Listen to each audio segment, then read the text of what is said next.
Right, I'm almost ready, my dear. I've been doing this for some time now, and I love doing this because it gets me to amazing people. That's right. And the conversations we have they're wonderful. I think you'll enjoy it. I think Yeah, afterwards you'll be so happy. yeah, I don't mind. It's like kind of a really bit of uncommon fact. So. You didn't even plan for this today, Yeah, did you? sure. I was just out for a little stroll and walk. Yeah, so you don't do this very often. No, well, I quite live here, like close to the park, but not here often because of the understand. work and everything. Gotcha. I'll make sure we're both in the camera here. Wonderful. Actually, let me just push this out a little bit further, just so we can see a bit more of ourselves here. There we go. Excellent. May I start by learning your name? Sure. My name is Yeva. It's pronounced like Yeva. So Y-E-V-A. yes, But Yeva. you say Yeva. Yes, Do you say it Yeva or Yua? Yeva. Yeva. Yes. Lovely. It's like basically the similar to the Eve, like Yes. this name. It's the Oh. same, but in my language I pronounce it like Yeva. Which is Ukrainian. Yes. Lovely. My name is Binyam. Oh, nice to meet you. Nice to Binyam. meet you too. Yeah. Thank you for being willing to be a part of this. Thank you. You too. When I ask people if they want to be part of this interview, some people feel uncomfortable and they feel sad about saying no. Others say no. And I also want to honor them when they say no because that's a good answer. Well, actually, I'm a pretty honest person, and I finished international relations as a study, so diplomacy is kind of thing. So interacting with people is something that consists of my studies and my own existence, I may say. So I don't mind at all. That's wonderful. So if I can learn something from people and share something as well, I'm happy to do so. That's amazing. Quick question that's not part of our theme. What do you know about your studies from international politics that most people don't know? Well, first of all, my favorite subject was political geography. Okay. Except at school, I used to hate geography at all. So yeah, and the biggest problem that people sometimes feel so happy when you know where are they from and a little bit of their countries, like religious studies as well, like history of their countries, and not everybody knows that. Right. And people can be really happy about that. I Yeah. like that. Yeah, at least you know where their country exists. Exactly. Yeah, and where is it on the map. Exactly. Yeah, and sometimes kind of sad. Can you guess where I am from? I'm assuming. If I told you I'm from China, would you believe me? Maybe like a 50%. Maybe it's not so believable. Yes, well, sometimes if I tell you that I'm from South Africa, you won't. I might believe you. Yeah, well, because I know that in South Africa, like, there are a lot of white people there. Right. So people, like. But people still can be quite confused hearing the word Africa, so they're like, oh, you don't look like African person, you know? Right. So I won't make any, like, decisions on the person look, so if you're Chinese, I appreciate it. I'm not from China. Yes, but maybe, like. Does my hair help you? My hair. Not really. Well, your English is quite good, so I assume you're from here. Like, so maybe you're Canadian, but your relatives can be somewhere like their origin, maybe from Africa or India or something else, like from West Coast or Asian Coast, something like that. So let me give you another hint. Yes. I moved here when I was very young, at 8 years old. Oh yeah, gotcha. Maybe from an Arabic country. Arabic? Very close to an Arabic Yes, country. Maybe Egypt. Very good guess. So close. Actually, if your geography is strong, let me tell you that the letter of my country starts with the same as Egypt. Okay. Oh my god. Same continent. Gotcha. So if it's close to Egypt, I believe you have two other options and they're almost neighbors. yes. And I'm not telling you it's Ethiopia. No. It's Ethiopia. Okay, gotcha. Well, it's a pretty nice country. I mean, It is. Yeah. It is. It's got lots of history too. Yeah. Yeah. Well, Yeah, kind once- of a hard key story, I may say. Like the historical one Yes. part is quite sad a little bit sometimes. So. There's a lot of history. It almost seems in the context of one's history personally or the country's history. For all of us, there's some pain points, isn't there? Yeah. All right, my dear. Let me get on with the questions. Sure. So, I've got a list of questions from 1 to 15. Oh, no Choose for me one number. You don't know what the question is, but when you choose the number, I will read the question for you. Okay, I love number 13. 13. Oh, amazing. Okay. No one's chosen 13 yet. This is wonderful. Okay, so the question is, what would the world look like if there was no integrity? Well, it will be a very sad word, I might say, because without integrity, it's like the synonym of honesty, as I might assume. I think world is already lacking of integrity in its own space because people always lie to each other. They like feel unconfident, and when people are honest with each other, it can lead to a lot of bad ways that can exist in this world, like and a lot of bad choices, I might say, like because when you don't know how a person truly feels, you may make bad guesses about them or even make a fool of yourself as well. So I think integrity is a good part of our life. Like sometimes we do lack of it. Yeva, how would you define the word integrity? Well, as a synonym to honesty, as you told me, like define it, integrity is a part of being a human, actually, because we're Homo sapiens and we have like knowledge and brains that we develop through a lot of times, and honesty is the part that we consist of because it's a huge part of communication with people as well. So if you want to have a good relationship with people, you have to be honest and integrate with them. So kind of, yeah. Do you think the world has more than enough integrity, just enough integrity, or not enough integrity currently? Well, according to the situation in the world coming like now, an ongoing situation in all the countries, I think it's lack of integrity, more of that, because war is still coming through, and a lot of war is still consists on religious basis, and people are just like they're not really taking care of each other, so they're not honest with each other. They prefer violence over honesty, and that's kind of sad, I must say.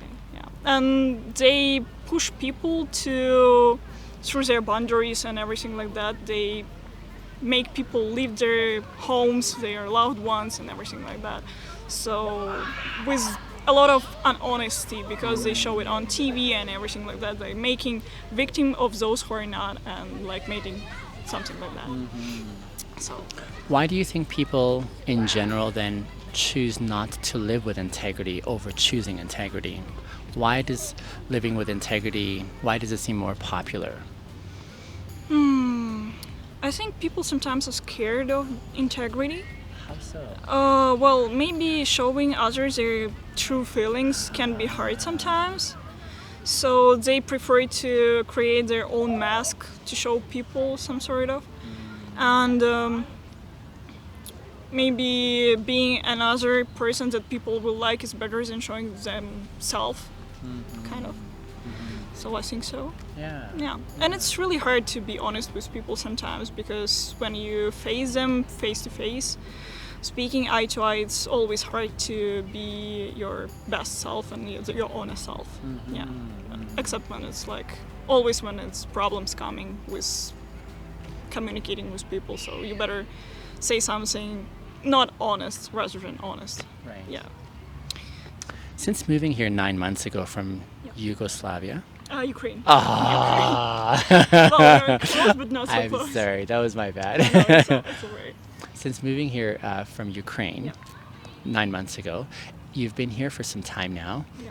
Have you found that your perspective or your understanding of integrity has shifted because you're in a different culture that you had to learn, or not necessarily? Well, not necessarily, but what I personally notice that Canadians are not the most honest people that I may tell you, because they always tell you that you're good, you're very nice and everything like that. And when I was searching for work, especially here, they're like, yeah, your English is very fine, education perfect, but in the end of the day, they will never call you back about their employment or the positions that you were applying to, whenever they say, like. And it was kind of hard, because even though they say a lot of nice things to you, you will never know if it's true or not.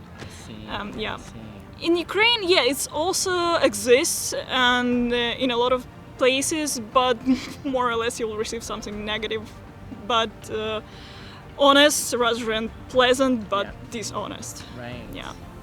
I have a coworker. He's one of my drivers at work. He's like I drive.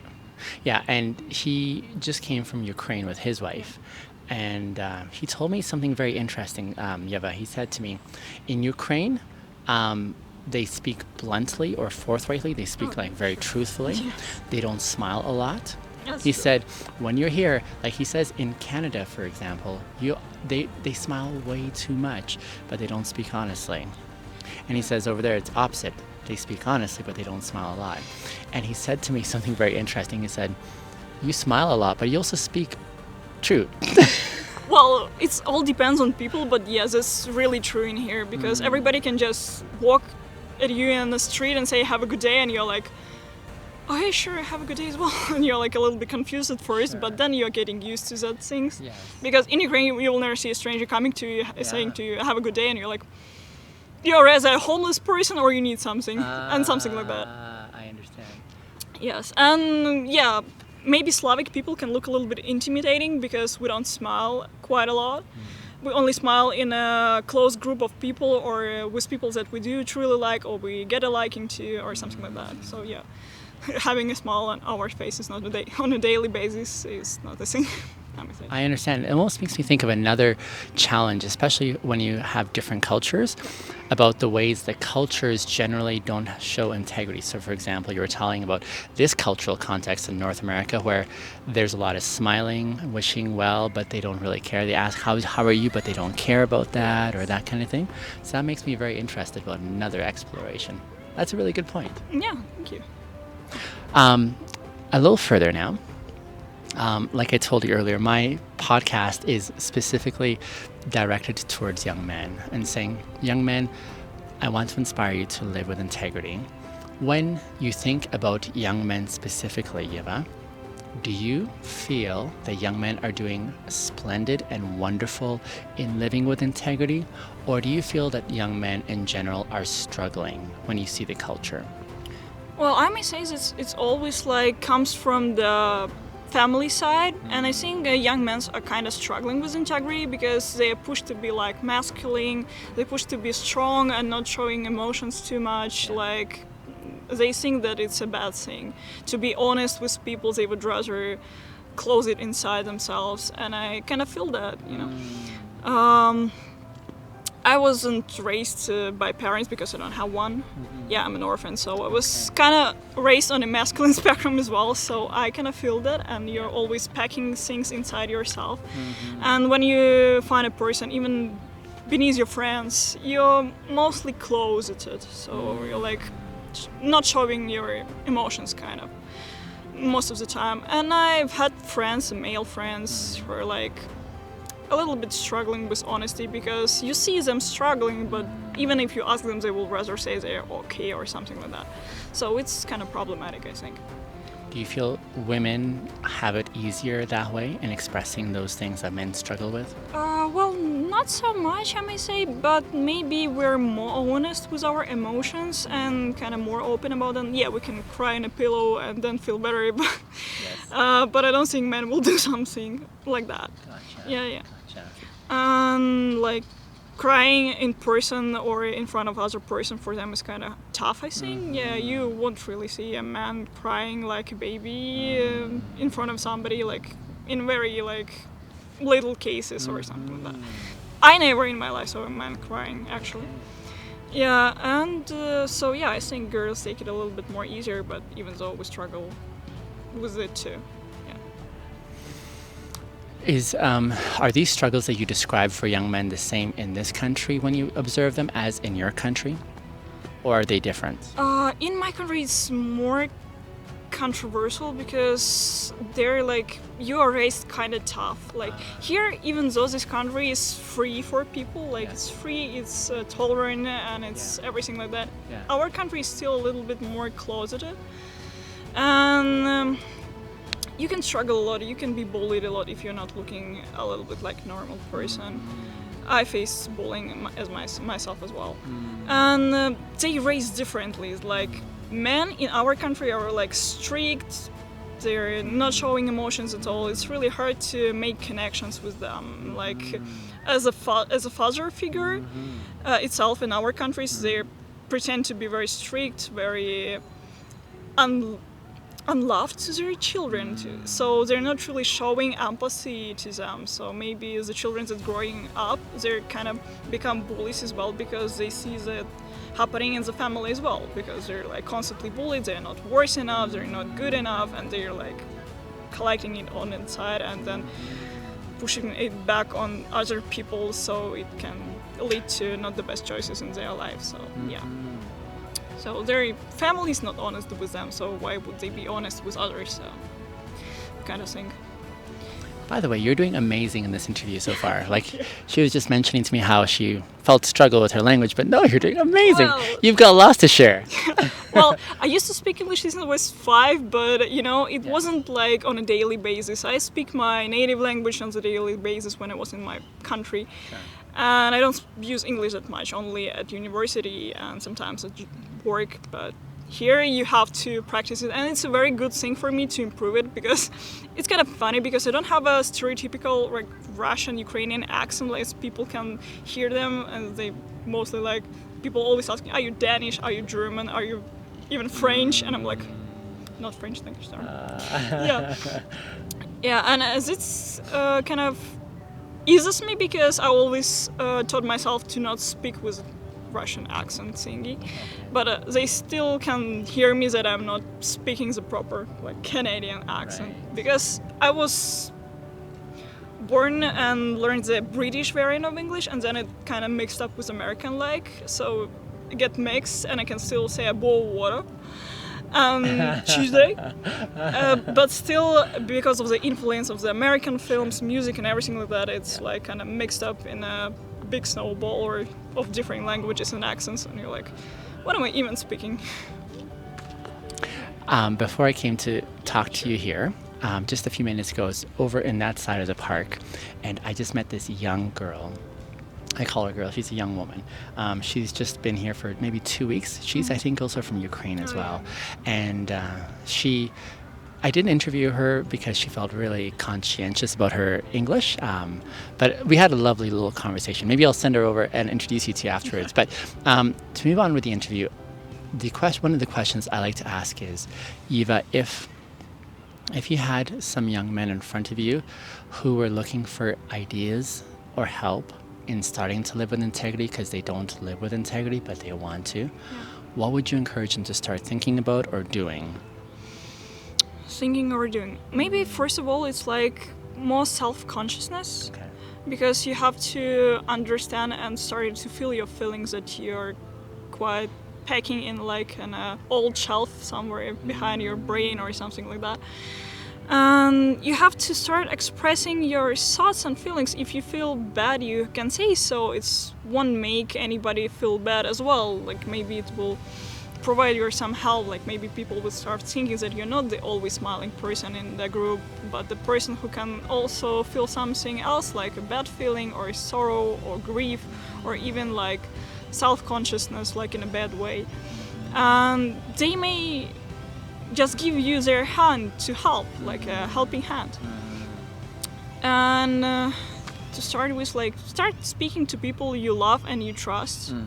So maybe it will be a little bit easier than speaking to a random person on the street and being honest with them. But sometimes a thing like that can also help, because a stranger on the street can be like nobody to you. You can tell them what you think, and then you will never see him again. So it can be an option as well, like, yeah. It's not a good option, but yeah. I used to drive for Uber once upon a time, and should you go to my YouTube, you'll see lots of videos of me driving people on Uber. Sometimes people will say it's easier to talk to a stranger than to someone you know, because you'll never see them again. I've heard that. Bartenders are the same way, I hear. Yeah, because bartenders is always there for people. They're making your drinks, they're listening to your story, and in the end of the day, they will forget it. Yeah. Some sort of, but maybe, yeah, sure. There are a lot of people like sharing other people's stories, because, but they will never know who that person was or something like that. Like, you sometimes see videos like share your secret, and then the person read the person's secret, but you will never know who that person was. So, yeah. maybe it's a little bit easier for people like that as well. So yeah, you can always even write your thoughts or emotions on the paper. It can also help. And if there are bad memories, you can write them down and then burn them with a lighter. If that can work for you, yeah. Just to at least get it out and express it, Yes. is what you're saying. Yeah.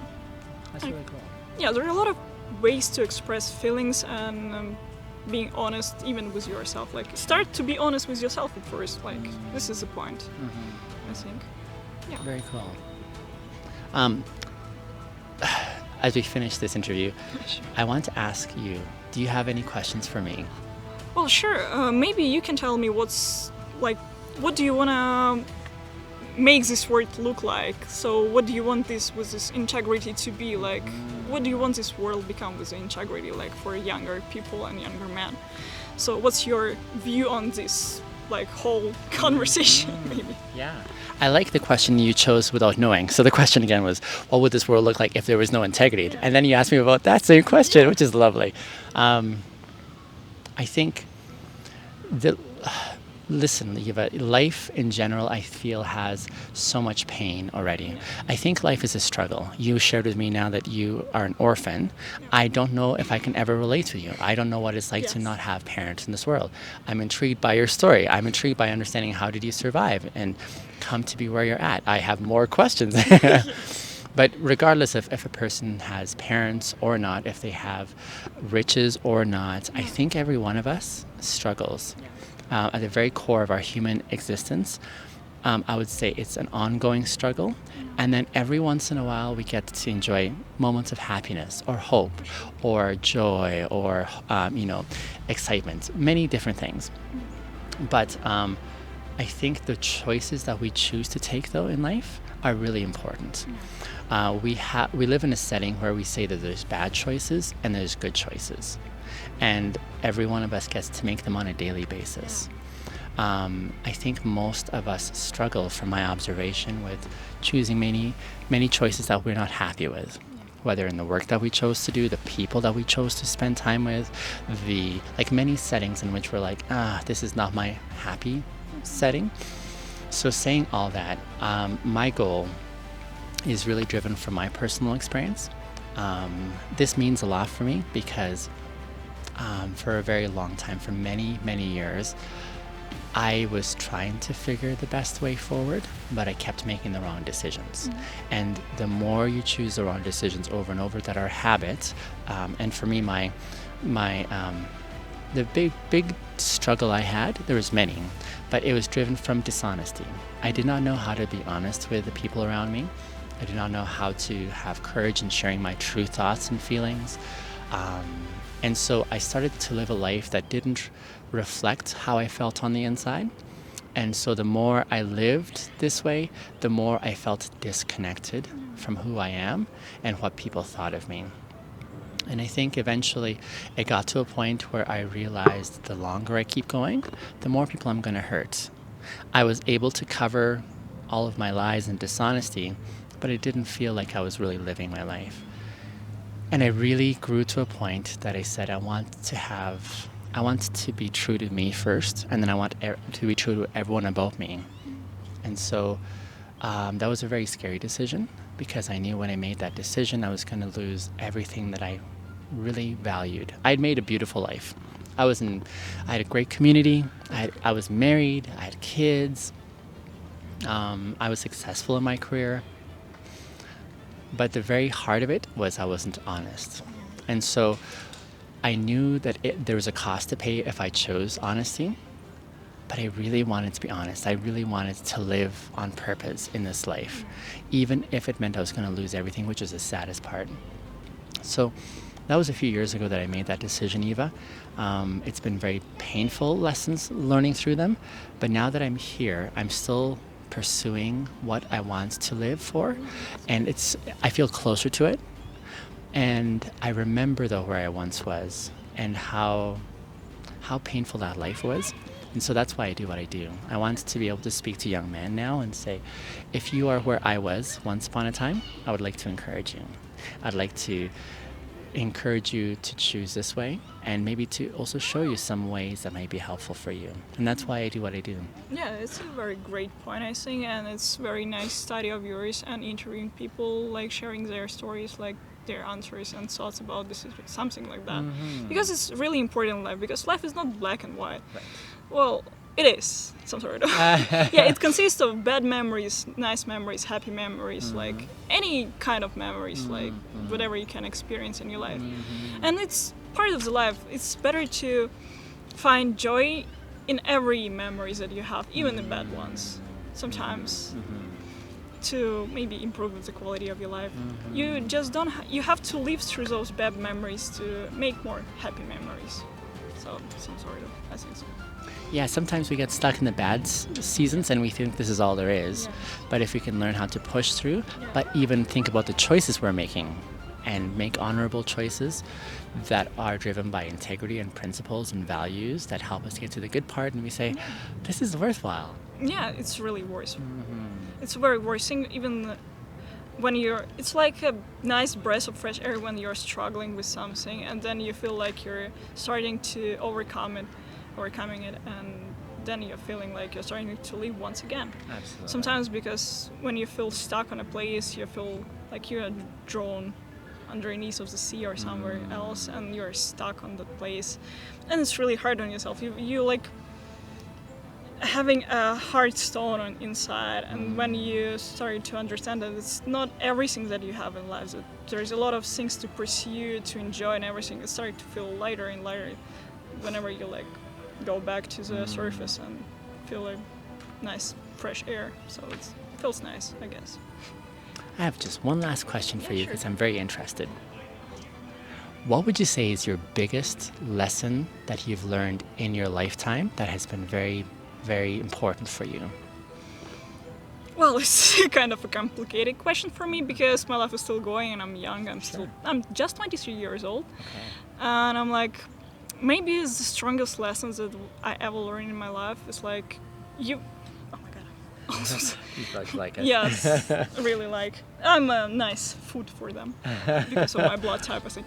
But it's, and the lesson I learned maybe for myself is like, no matter what, you have to be strong. Even though there is days you may break down, you still have to wake up, stand up, and feel like you're still living your life. That your life is yours. You have to live it. And like people who struggle with depression and suicidal thoughts, I used to be that kind of person. Because life was pretty tough when I was younger and everything like that. And the lesson I learned is like, you're loved. Even if you have one person in your life, you're still loved by that person. And first of all, you have to love yourself. Even if it's 1% of the love that you give yourself, you have to love it. And it's really hard to love yourself these days, to be honest with yourself, to pursue the life and live it. Just leave it be.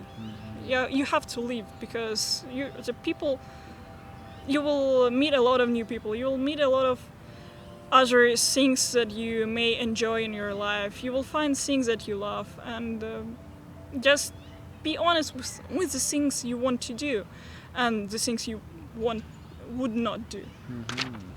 And it's really hard sometimes. It's really hard to feel that way inside yourself, to push yourself through a lot of hardships that are coming through in life. But it's the lifelong lesson that you will end up having in the end of your journey, maybe. And there is like the big thing that in the end of your journey you have to think about the good memories that you made, not the bad ones. So because they won't identify you, so only the good things will that you develop through the time. Because tomorrow you're not the same person as you are today. You'll be a different one, even for small things. You have to change a little bit, just a little bit, and it will make for the best. I think so. Thank you for sharing that. Yeah. That's amazing. Thank you. I'm very happy I met you, Yeva.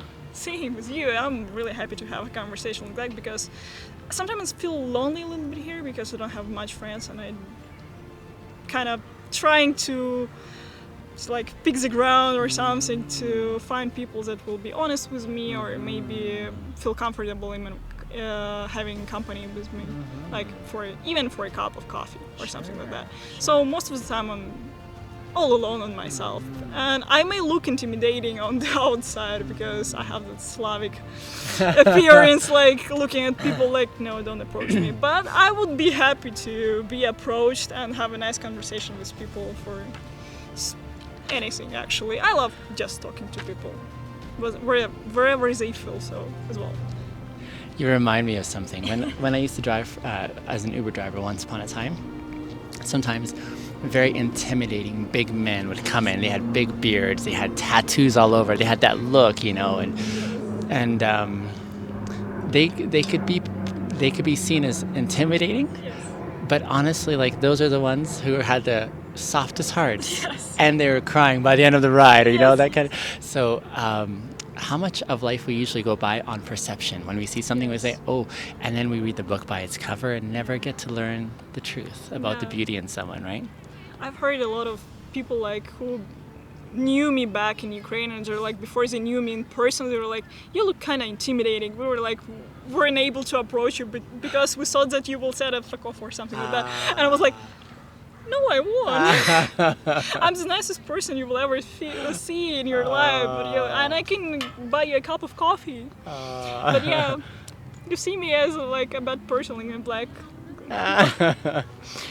Well, so, I'm glad we had this chance, and I see it's a beautiful. Here's the thing, and I think maybe women struggle usually this way. Maybe I think, especially beautiful women struggle this way when all you're ever seen for is your beauty externally, but it seems like it's nice to be acknowledged for your external beauty, but even more rich when you're recognized for your internal beauty.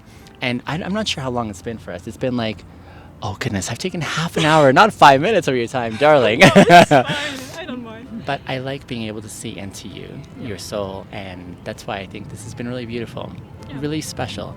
And I think maybe when I share our video and our time together, this is, I think, the reason why people really enjoy watching the videos that I make, is because it's not often you get to share these moments with someone when you say, I felt seen, I felt understood, I felt heard, I felt valued, you know. So it's a beautiful thing when it's a two-way street. So yeah, it's really nice. Thank you for this opportunity. Can I give you a hug? Absolutely. Thank you. Absolutely, darling.